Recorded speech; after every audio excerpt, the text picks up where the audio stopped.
We expect the cost of energy to go up, but what might be surprising is one of the factors that could contribute to a hike in costs. And the man who's putting us on the alert about it joins us by Zoom. He's the Chief Technical Director in the Ministry of Science, Energy and Technology, Brian Richardson. Good morning, Brian. Welcome to Smile Jamaica. Morning, Mr. Richardson. Hi, morning, Delia. Morning, Neville. Hope you are well, sir. Good morning to your viewers. Yep. Having said what Delia just said, I think, and we said earlier about coming off the grid. In other words, not depending on JPS to give us electricity.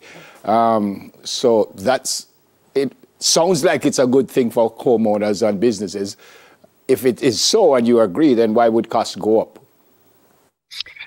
Okay, so let me probably take you along the path this way.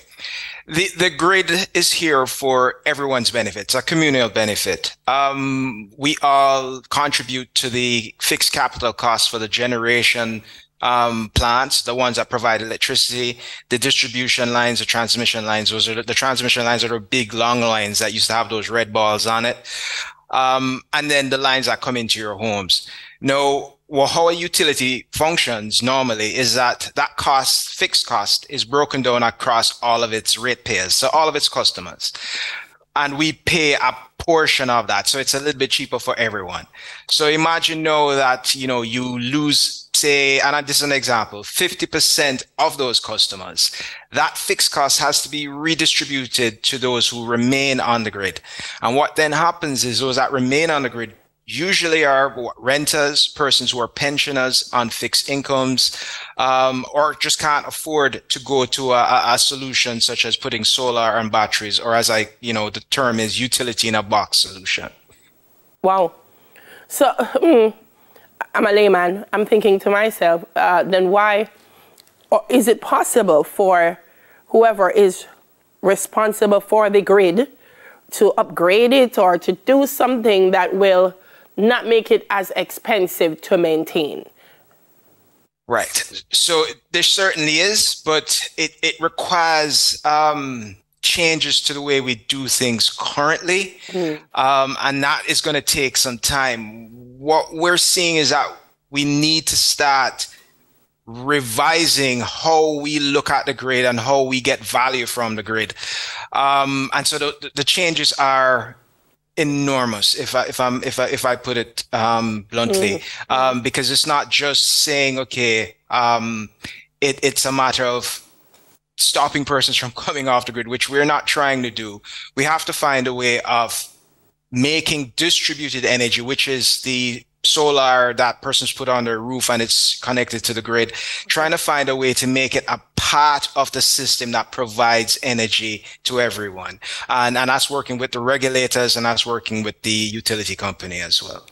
Mr. Richardson, it's kind of the same question. All right, so 100 people on the grid, 50 of them come off. Would it that be cheaper for the JPS also?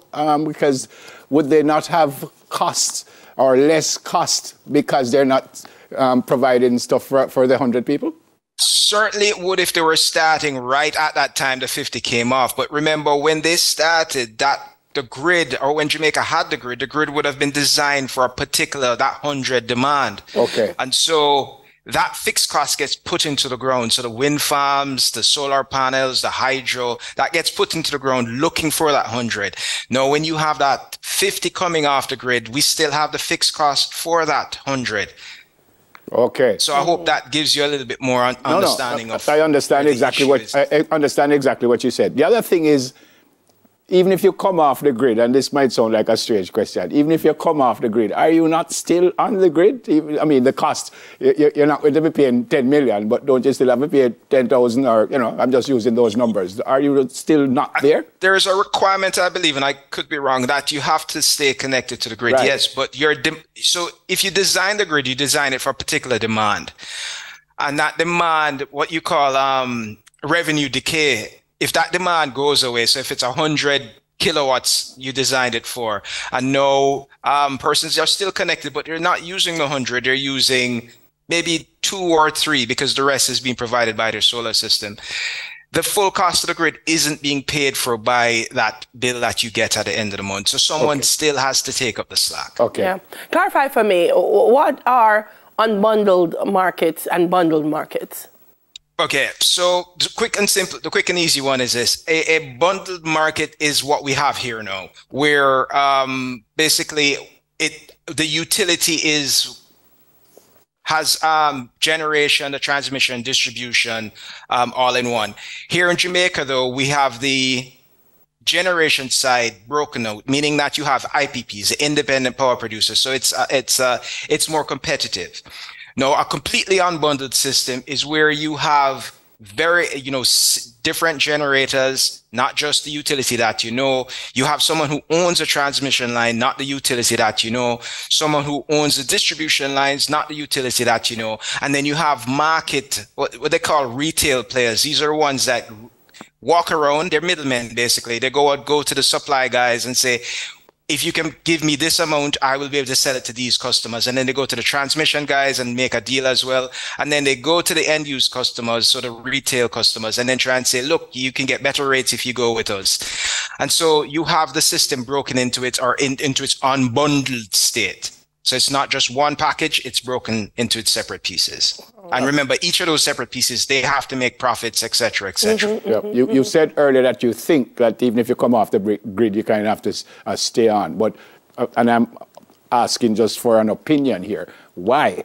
If I have the solar panels on my house and I don't need what we're doing now, the JPS, why do I need to stay on? And why would that still be a cost for me to the JPS? It's related to the license that JPS had. I think you have to be, once you're within a couple, I can't remember the distance of a distribution line or basically grid provided electricity, you have to connect to it. Again, I'm just asking for an opinion, but why? If I'm not using it because I'm using solar powered stuff, right? Why? So you see, this is the next side of it. Remember, when grids were developed, you didn't have solar or utility in a box of solutions, and so the grid was done for communal benefit, for everyone to be able to get electricity to turn on their TVs and watch TV in the morning, et cetera, et cetera. And so that provides the utility with. All right, so Mr. All right, so you're back, sir. Back. You're back. Go ahead, sir. Oh, you lost me. Okay. Right. So they connect. They have to be connected to the grid in order for the grid to work, and so that's what was designed, and that's how the license comes about. And so once you're within a particular distance from the distribution lines, you have to be connected to grid. It's not just here; it's worldwide. And if I don't pay the bill because I don't need it, what they do? I mean, they can cut off my they can cut off my power because I'm not using it. And I'm being serious. I mean, it sounds funny, but I'm being serious because I'm not using it. It sounds unfair to me that I'm using something else, but I'm paying for something that I'm not using. Well, at some point you will, because it's expensive to put batteries in. And so the sun doesn't shine at night for certain. So you're going to have to use the electricity provided by the grid at some point in the future. Okay. If you have a long cloudy day or cloudy week after, say, inclement weather, you're going to need electricity, which is not being provided by your utility in a box solution. Okay. And that's where the grid comes in. And so, like I said, that fixed cost, if you're just paying for that portion, not the whole, then you're realizing that it has to be shifted to somebody else. You're recommending that the current grid needs to be redesigned. Not redesigned, but how we get value from the grid needs to be reconsidered. Yes. What's the best solution for this, Brian? Because I'm listening and I'm like shaking my head. And I'm shaking my head because on one hand we're saying, to improve productivity and to cut costs, go solar. But now when we hear this utility death spiral, you're like, what? I know, but I think that the country has to realize all the intricacies. Going solar is the right thing to do, certainly, because it is at some points the cheapest form of energy. Right. But we need to ensure that we can provide energy equitably for everyone, not just the rich or those that can afford it, but for the ones that your pensioners, your grandmoms, everyone. We have to be able to provide electricity for them at a cost that's affordable. So it certainly requires a rethink and of how we're going to move forward as a country. And that is what is required to start this conversation, to outline the problem so we can have the discussions like we're having here. Now, certainly to find a solution it needs bigger heads than mine. And certainly at the ministry, it needs persons with tons of experience within the electricity sector to help to guide us, and with the regulators as well and the utilities, so we can find a solution that works for everyone, and so we have a more resilient grid going forward. Yeah, final question from me, Mr. Richardson, and I don't know if you have any numbers, but are people jumping off the grid? The ones that I'm seeing from the JPS, it's about just under 1% per year. Per year? In terms of, per year. Wow. It doesn't sound like it's a lot. It doesn't, but it adds up as you go along. Because remember, as they come off, and it's going to be the persons who can most afford it. Yeah. When they get off the grid, that cost, it could be quite a lot of energy that they used to use. They now take that from their solar solutions or their fossil fuel solutions. The fixed cost to provide that electricity, as like I said, gets redistributed. Yep. Well explained, sir. Thank you very much for speaking with us. God bless you and your family, sir. Thank you very much. Yep. Chief Technical Director in the Ministry of Science, Energy and Technology, Mr. Brian Richardson. The Science, Energy and Technology talk continues for World Meteorological Day that comes up after the break.